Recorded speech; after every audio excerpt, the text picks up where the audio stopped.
ਨਿਰਗੁਣ ਗੁਣ ਨਹੀਂ ਕੋਏ। ਨਾਨਕ ਦੂਜਾ ਨਾਮਦਾਰ ਰਾਖੋਈ ਐ ਪਰੋਏ। ਆਏ ਪ੍ਰਭ ਸਰਨਾਗਤ ਕਿਰਪਾ ਨਿਧ ਦਿਆਲ। ਏਕ ਅੱਖਰ ਹਰ ਮਨ ਬਸਤ ਨਾਨਕ ਹੋਤ ਨਿਹਾਲ। ਵਾਹਿਗੁਰੂ ਨਾਮ ਜਹਾਜ ਹੈ ਚੜੇ ਸੋ ਤੇਰੇ ਪਾਰ।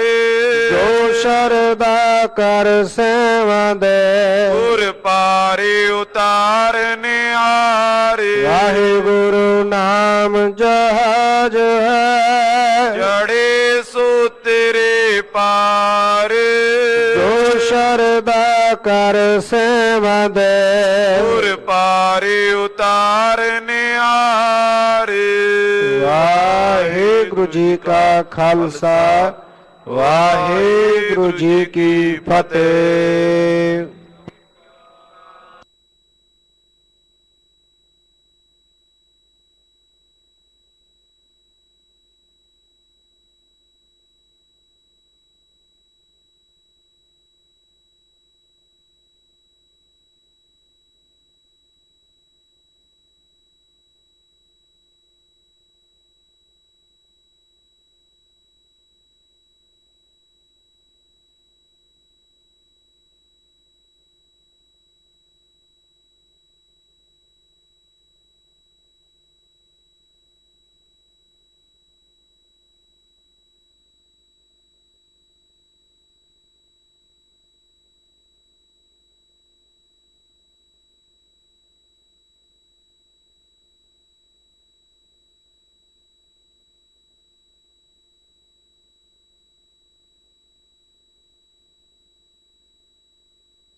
ਵਾਹਿਗੁਰੂ।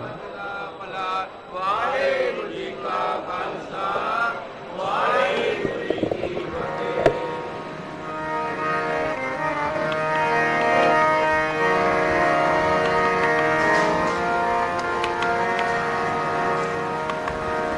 ਵਾਹਿਗੁਰੂ ਵਾਹਿਗੁਰੂ।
ਵਾਹਿਗੁਰੂ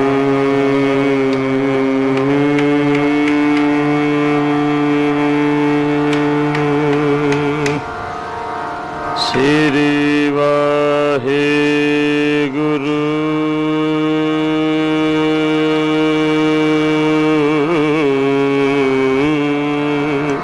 ਸ੍ਰੀ ਵਾਹਿਗੁਰੂ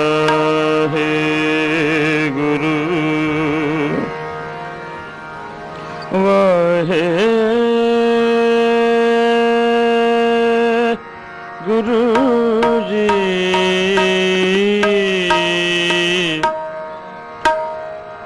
ਸ੍ਰੀ ਵਾਹਿਗੁਰੂ ਧੰਨ ਵਾਹਿਗੁਰੂ